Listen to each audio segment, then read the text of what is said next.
पाकिस्तान की इकॉनमी के सामने इस वक्त सबसे बड़ा सवाल सिर्फ ग्रोथ या तरक्की का नहीं बल्कि सर्वाइवल ऑफ द स्टेट और सिस्टम का है। वो निज़ाम जो सरकारी मिल्कियत में कमर्शियल कॉरपोरेशंस का निज़ाम है, क्योंकि एक तरफ हुकूमत माली इस्तेहकाम, IMF टारगेट्स और फिस्कल डिसिप्लिन की बात कर रही है, तो दूसरी जानिब सरकारी इदारों के बढ़ते हुए नुकसानात और ख़ास तौर पर एनर्जी सेक्टर का सर्कुलर डेट इकानमी पर बेपनाह बोझ डाल रहा है। ताज़ा आदाद शुमार के मुताबिक पाकिस्तान के स्टेट ओन्ड एंटरप्राइजेस के नुकसानात माली साल 2025 में बढ़कर 832 बिलियन रुपीस से तजावुज़ कर गए हैं, जबकि इन इदारों के एक्यूमुलेटेड लॉसेस यानी कि नुकसानात अब तकरीबन 6.5 खरब रुपए तक पहुँच चुके हैं। सादा अल्फाज में इसका मतलब यह है कि कई सरकारी इदारे साल से नुकसान में चल रहे हैं और इन नुकसानात का बोझ बिलाखिर कौमी खजाने या पाकिस्तान के अवाम अदा कर रहे हैं। एसओई जो हैं साल के कई सौ अरब रुपए उनका लॉस है, खजाना कहाँ से भरेगा? पीछे जो होल्स हैं, जो सुराख हैं, जब तक ये सुराख बंद नहीं होंगे किस तरह आप तसव्वुर कर लेंगे जनाब हमारा खजाना जो है वो भरना शुरू हो जाएगा। हमारा जो स्टेट जो इंस्टीट्यूशंस हैं वो तबाही का एक खंडरात का समा पेश कर रहे हैं। स्टेट ओन्ड एंटरप्राइजेस 600 अरब रुपए तकरीबन साल का खा जाते हैं, उनको ग्रांट्स मिलती हैं, उनके लॉसेस। तो अगर इसी तरह रहा तो आप पांव पर खड़े होने के लिए आप लाख जतन कर लें, कामयाबी नहीं होगी जब तक कि जिसका काम उसको साजे। ये काम प्राइवेट सेक्टर का है। ताहम खुशाइद बात यह है कि PIA की सूरत में पाकिस्तान की तारीख की सबसे मुश्किल और कामयाब प्राइवेटाइजेशन के बाद अब ये उम्मीद हो चली है कि बाकी बीमार सनतों की प्राइवेटाइजेशन भी मुमकिन है। यही डिसिप्लिन अब पावर डिस्ट्रीब्यूशन कंपनी यानी डिस्कोज, रेलवे और उन इदारों तक बढ़ाना होगा जहाँ रियासत का कोई मुस्तकिल स्ट्रेटेजिक इंटरेस्ट मौजूद नहीं है। दूसरी तरफ पाकिस्तान के एनर्जी सेक्टर का सर्कुलर डेट खतरनाक हद तक बढ़ चुका है, जो हालिया नंबर्स के मुताबिक तकरीबन 5 खरब रुपए तक हो चुका है। इसमें तकरीबन 1.8 खरब रुपए पावर सेक्टर, 3.2 खरब रुपए गैस सेक्टर का सर्कुलर डेट है। यही वजह है कि साल के वादों के बाद बिलाखिर 3 अहम बिजली डिस्कोस की यानी कि बिजली के कारखानों की, बिजली के डिस्कोस की प्राइवेटाइजेशन का अमल अब शुरू किया जा रहा है, जिसका शिद्दत से इंतज़ार था। और प्राइवेटाइजेशन कमीशन ने मकामी और बैनुल अक़वामी इन्वेस्टर्स से अब EOI या एक्सप्रेशन ऑफ इंटरेस्ट तलब कर लिए हैं। इन कंपनीज में फेस्को यानी फैसलाबाद इलेक्ट्रिक सप्लाई कंपनी, गैपको यानी गुजरावाला इलेक्ट्रिक कंपनी और आइस्को यानी इस्लामाबाद इलेक्ट्रिक सप्लाई कंपनी शामिल हैं। हुकूमत चाहती है कि अगले माली साल के पहले क्वार्टर्स में इन कंपनी की जुज़वी या मुकम्मल प्राइवेटाइजेशन के अमल को आगे बढ़ाया जाए। सवाल ये है कि क्या प्राइवेटाइजेशन वाकई मसाइल का हल बन जाएगी? इस हवाले से इकॉनमी एक्सपर्ट्स का एक मौक़िफ़ है कि अगर डिस्कोस के लॉसेस कम हो, रिकवरी बेहतर हो, सियासी मदाखलत कम हो, तो पावर सेक्टर की एफिशिएंसी में बेहतरी आएगी। लेकिन असल सवाल अब भी बाकी है और वह ये कि ओनरशिप बदलने से क्या निज़ाम बदलेगा या पाकिस्तान एक और अधूरी रिफॉर्म की तरफ बढ़ रहा है। लेकिन बहरहाल एक बहुत बड़ी डेवलपमेंट है। इस मौजूद में बात करने के लिए हमें ज्वाइन कर रहे हैं स्टेट मिनिस्टर फॉर प्राइवेटाइजेशन जनाब मोहम्मद अली।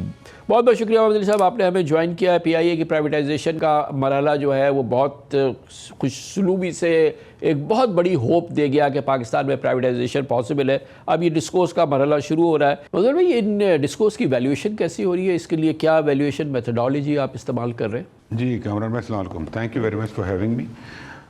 डिस्कोर्स के ऊपर हम पिछले कोई 6 माह से काम कर रहे हैं और इनकी जो बैलेंस शीट्स थी उनकी काफ़ी रीस्ट्रक्चरिंग करने की ज़रूरत थी।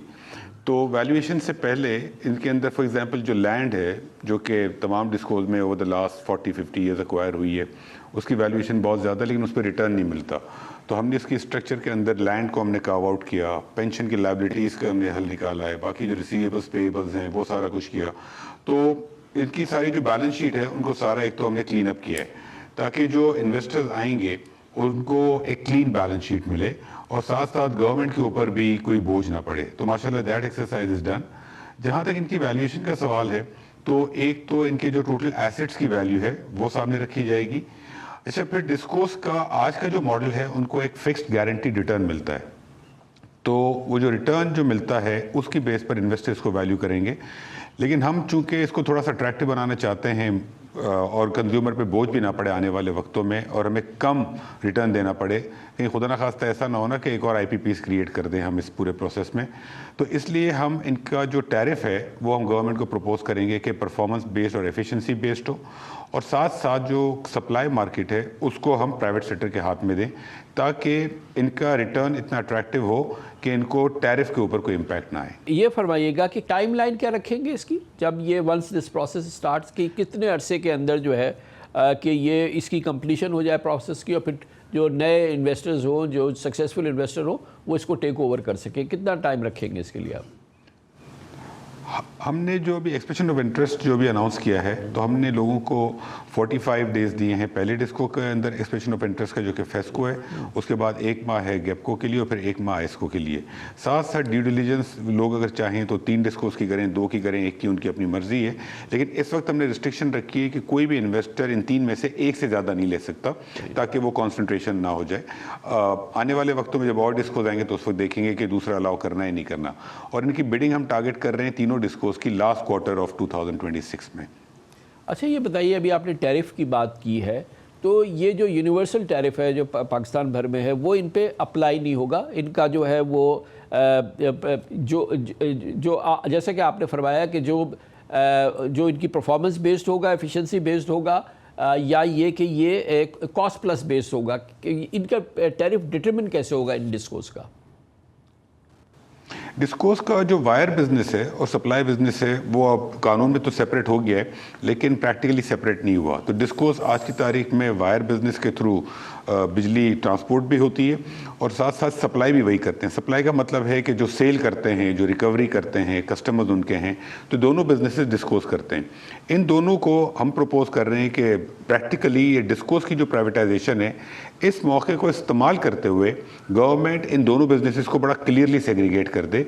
तो जो वायर बिजनेस है उसके ऊपर जो रिटर्न होगा वो तो फिक्स्ड होगा, क्योंकि जितनी इन्वेस्टमेंट जो करेंगे उसके ऊपर एक फिक्स्ड रिटर्न मिलेगा। वाले वक्तों में ये डिस्कोस प्राइवेट सेक्टर के पास होंगी, तो हम एक मॉडल पे काम कर रहे हैं कि जो सप्लाई बिजनेस है, विच मीन्स कि जो हमारे IPPs के कॉन्ट्रैक्ट जो गवर्नमेंट ने किए हुए हैं, उनमें से भी किस तरीके से गवर्नमेंट उनमें से कुछ से जान छूट सकती है, और ये सप्लाई बिजनेस प्राइवेट सेक्टर के हाथ में दिया जाए। इसके ऊपर अभी हम काम कर रहे हैं, हमें 2 हफ्ते और लगेंगे फाइनलाइज करने में कि किस तरीके से हम ये पूरी जो सप्लाई का बोझ है 40,000 मेगावाट का, इसमें से पार्टली हम प्राइवेट सेक्टर को पास ऑन कर दें। और ये जो एम्प्लॉयज़ हैं डिस्कोस के, इनका क्या होगा? VSS होगा, हैंडशेक होगा, ट्रांसफ़र कर देंगे, या कि लाजिम होगा नए इन्वेस्टर को कि इनको रखे, क्योंकि ये भी एक प्रॉब्लम है ना इन डिस्कोस का? जी, इसके अंदर हमने अभी जिस तरह PI में तो हमने 1 साल की वो रखी है कंडीशन कि किसी को भी वो टर्मिनेट भी नहीं कर सकते, और उनके कॉन्ट्रेक्चुअल टर्म्स भी टू देयर डिसएडवांटेज नहीं हो सकते। डिस्कोस के अंदर हम कोशिश कर रहे हैं कि ये पीरियड ज़्यादा हो, और अभी हम इन्वेस्टर से निगोशिएट करेंगे, लेकिन हम मेक श्योर करेंगे कि जितने भी एम्प्लॉयज़ हैं उन सब की job protection for a certain time period होनी चाहिए इसके अंदर। और पाबंद होंगी ये डिस्कोस के वो जो रेगुलेटेड टैरिफ है उसी पे सेल करें, या ये कि उनके पास फ्लेक्सिबिलिटी होगी कि वो कमर्शियल फ्रेमवर्क में काम कर रहे हैं तो वो अपने टैरिफ को एडजस्ट कर सकें? इसमें हमारे 2 थॉट्स हैं कमरान साहब। एक तो ये है, हमारा ख्याल है कि डिस्कोस दुनिया में बहुत जगहों पर डिस्कोस के जो मालिकान होते हैं उनको और बिजनेसेस भी अलाउड होते हैं थ्रू SPV। फॉर एग्जांपल, अगर किसी के पास इतना बड़ा नेटवर्क है, डिस्कोस का इंफ्रास्ट्रक्चर है पूरा, तो उसके ऊपर फॉर एग्जांपल अगर उनको EV चार्जिंग स्टेशन लगाना हो, या अपने कस्टमर्स को इंश्योरेंस बेचनी हो, या कोई और प्रोडक्ट बेचनी हो, तो उनको अलाउ होना चाहिए। तो उससे फ़ायदा ये होगा, एक तो डिस्कोस की परचेजिंग अट्रैक्टिव होगी, और चूँकि वो इन्वेस्टर्स उन बिजनेसेस से भी पैसे बना रहे होंगे, तो हमें जो रिटर्न ऑफर करना होगा वो कम होगा। दूसरी चीज़ जो मैंने पहले भी कहा कि सप्लाई का बिजनेस जो हम देख रहे हैं, हमारी थिंकिंग ये है कि एक यूनिफॉर्म टैरिफ तो मुल्क में रखना होगा कंज्यूमर्स के लिए डोमेस्टिक, लेकिन हम समहाउ जो डोमेस्टिक के अलावा जो इंडस्ट्रियल कंज्यूमर्स हैं, कमर्शियल कंज्यूमर्स हैं, उनका टैरिफ जो है ना वो डीरेगुलेट कर दें, और वो उस वक्त होगा जब सप्लाई बिजनेस जो है वो डीरेगुलेट होगा और प्राइवेट सेक्टर के हाथ में जाएगा।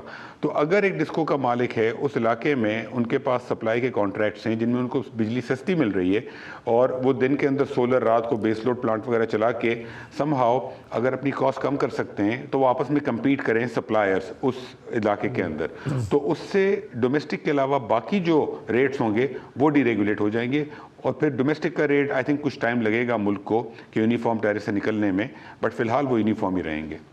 हाँ, तो ये निज़ाम मुख्तलिफ चल रहे होंगे, मुख्तलिफ वो होता है, दुनिया में है, इंडिया में है, ये है कि जो गुजरावाला में बिजली मिल रही है वो किस किस दाम में है, वो अगर जो इस्लामाबाद में मिल रही है तो क्या है, फैसलाबाद में क्या है, और मगर आपके ख्याल में इट कैन वर्क? जी, रेट्स होंगे अलग अलग, लेकिन होने चाहिए मेरे ख्याल में नॉन डोमेस्टिक के, लेकिन बहुत ज़्यादा फ़र्क मेरे ख्याल में नहीं होगा, इसलिए कि जो सप्लायर्स होंगे वो जो सोर्स कर रहे होंगे वो उन्हीं जनरेटिंग कंपनी से कर रहे होंगे जो कि मुल्क के अंदर हैं, और चूँकि कंपटीशन होगा तो थोड़ा बहुत फ़र्क होगा, बहुत ज़्यादा नहीं होगा। लेकिन डेफिनेटली जहाँ पर ज़्यादा एफिशिएंट डिस्कोज हैं वहाँ पर रेट थोड़ा सा बेहतर होगा कंपेयर टू वो डिस्कोज जो इतने एफिशिएंट नहीं है।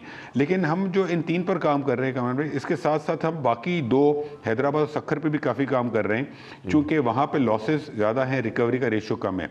लेकिन उनका मॉडल हम इस तरीके से कर रहे हैं कि जो इन्वेस्टर आए वो गवर्नमेंट के साथ अग्री करे डे 1 कि लॉसेस किस तरीके से रिड्यूस होंगे और रिकवरी कैसे बेहतर होगी, और जो इन्वेस्टर हमें ज़्यादा अट्रैक्टिव ऑफरिंग करेगा लॉसेस रिडक्शन में और रिकवरी इंप्रूवमेंट में, उसको हमें डिस्को देना चाहिए। तो उसका टैरिफ, उसका जो सेल मॉडल है उसके ऊपर भी हम काम कर रहे हैं। इवेंचुअली मेरा ख्याल है कि रेट्स ऑलमोस्ट बराबर होंगे, लेकिन ओवरऑल नॉन डोमेस्टिक के लिए अगर कॉम्पिटिशन होगा तो रेट नीचे आ सकता है मुल्क के अंदर।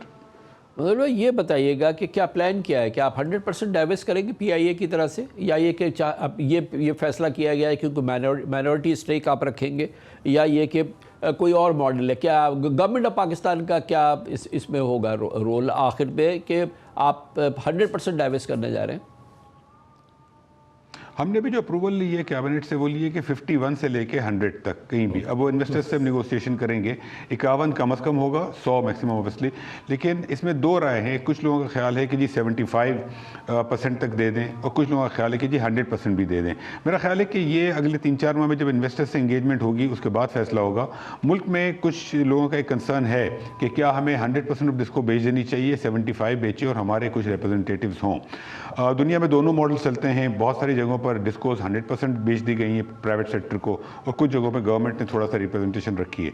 आई थिंक ये फैसला अगले 3-4 माह के अंदर इंशाल्लाह होगा। और ये फैसला कर लिया आपने, लैंड का जिक्र किया कि डिस्कोस के पास जो ज़मीन होगी, ये जो नए जो इन्वेस्टर्स हैं, जो ओनर्स होंगे, उनको उसकी कमर्शियल यूज़ की इजाज़त आप देंगे या उसकी मोनेटाइजेशन की भी इजाज़त देंगे? क्योंकि बाज़ जगहों पर ख्याल ये है कि ज़मीन बहुत ही ल्यूक्रेटिव है, बहुत ही अट्रैक्टिव है, इसका क्या प्लान बनाया है? ज़मीन की जो है वो बहुत ल्यूक्रेटिव है, और वो ज़मीन का पर्पस जो है वो सिर्फ एक ही है कि वो डिस्कोस के काम में इस्तेमाल हो सकती है। अब इसमें एनॉमली ये है कि उनकी वैल्यू बहुत ज़्यादा है। उस ज़मीन की जो बुक वैल्यू है वो लेट्स से एक्चुअली एक डिस्को के अंदर उसकी बुक वैल्यू 1 बिलियन है, तो नेपरा जो उस पर टैरिफ देता है वो 1 बिलियन के ऊपर देता है, लेकिन उसकी जो मार्केट वैल्यू है वो 100 अरब है। अब बुक वैल्यू 1 बिलियन है, अगर हम 100 अरब की चीज़ बेचेंगे, इन्वेस्टर अगर हमें 100 अरब की जगह 60-70 अरब भी देगा तो उसको रिटर्न चाहिए होगा, तो कंज्यूमर का टैरिफ बढ़ जाएगा। प्लस इन्वेस्टर के लिए भी ये मेक सेंस नहीं करता कि वो पर्पस चेंज करवाए वगैरह, तो उसका हल हमने ये निकाला है कि चूंकि ल्यूक्रेटिव भी है तो इसको हमने कार्व आउट कर दिया है, और जितनी भी लैंड है डिस्कोस की ये एक अलग एंटिटी में हम पार्क कर देंगे जो कि गवर्नमेंट ओन एंटिटी होगी, और ये सारी ज़मीन गवर्नमेंट के पास रहेगी, ये नहीं बेची जाएगी, और गवर्नमेंट इनमें से जो कोर लैंड है डिस्कोस के बिजनेस की वो लीज बैक कर देगी डिस्को को, ताकि लैंड गवर्नमेंट के पास रहे और डिस्कोस भी चलते रहे, क्योंकि उनको लीज पे लैंड मिल जाएगी। और जैसे जैसे लीज का रेट अगर गवर्नमेंट बढ़ाएगी तो वो कंज्यूमर का टैरिफ बढ़ेगा, इसलिए गवर्नमेंट की इंटेंट यही होगी कि लीज का टैरिफ ना बढ़ाए। तो overall it will be a win win situation. और आप फॉरेन इन्वेस्टर्स को भी इनकरेज कर रहे हैं, और अगर फॉरेन इन्वेस्टर आएगा तो क्या उसका डॉलर बेस्ड रिटर्न होगा, ये है कुछ प्लान? नहीं, हमारी थिंकिंग ये है कामरान भाई कि इसमें रुपी बेस्ड रिटर्न होना चाहिए। अब हम फॉरेन इन्वेस्टर जब आएंगे तो उनसे हम डिस्कस करेंगे ऑब्वियसली, लेकिन मेरा ख्याल है कि हमें रुपी बेस्ड रिटर्न की तरफ ही जाना चाहिए, बिकॉज माशाल्लाह हमारी करेंसी स्टेबल है, इंटरेस्ट रेट्स भी नीचे आ गए, रिसेंटली थोड़ा सा ऊपर गए, but macro economic numbers are good, और लॉन्ग टर्म के अंदर भी इंशाल्लाह यहाँ से ग्रोथ ही आएगी, बिकॉज पावर बिजनेस जो है पाकिस्तान में उसके अंदर भी बहुत रूम है। पाकिस्तान में पर कैपिटा कंजम्पशन एनर्जी की बहुत कम है, ऑल्दो सोलराइजेशन हो रही है, लेकिन ये डिस्को के जो मालिकान होंगे यही सोलराइजेशन में, स्टोरेज में और सारे एनर्जी बिजनेस के अंदर काम कर सकते हैं। तो मेरा ख्याल है कि रुपी बेस्ड रिटर्न पे हम अट्रैक्ट कर लेंगे लोगों को। हम जून के अंदर डोमेस्टिक लोकली कराची, लाहौर, फैसलाबाद, गुजरावाला, इस्लामाबाद हर जगह इन्वेस्टर्स से मिल रहे हैं, और हम इंटरनेशनल रोड शोज़ कर रहे हैं टर्की में, चाइना में और मिडल ईस्ट में। तो we trying to attract local as well as international investors, लेकिन रिटर्न हमारी थिंकिंग है कि रुपी बेस्ड ही होना चाहिए। और पीआईए में तो आपने इंटरनेशनल आर्बिट्रेशन प्रोटेक्शन वगैरह दी है, यहाँ पर भी देंगे जब कॉन्फ्लिक्ट आए, मसले आए, ये होगी इंटरनेशनल आर्बिट्रेशन प्रोटेक्शन इन्वेस्टर को हासिल? हाँ, पीआई में भी हमने गवर्निंग लॉ पाकिस्तान रखा था, बट हमने कुछ चीज़ें इंटरनेशनल लॉ के अंदर ऑफर ऐड की थी कॉन्ट्रैक्ट के अंदर। और यहाँ पर कोशिश तो हमारी यही होगी कि टोटल पाकिस्तानी बेस्ड ही हो सब कुछ, लेकिन इन दी एंड मेरा ख्याल है कि कुछ चीज़ों में हमें इंटरनेशनल की शायद प्रोटेक्शन देनी पड़ेगी, but we will try to keep it at minimum. लेकिन आई थिंक कुछ चीज़ों में इन्वेस्टर्स को कंफर्ट देने के लिए करना पड़ेगा।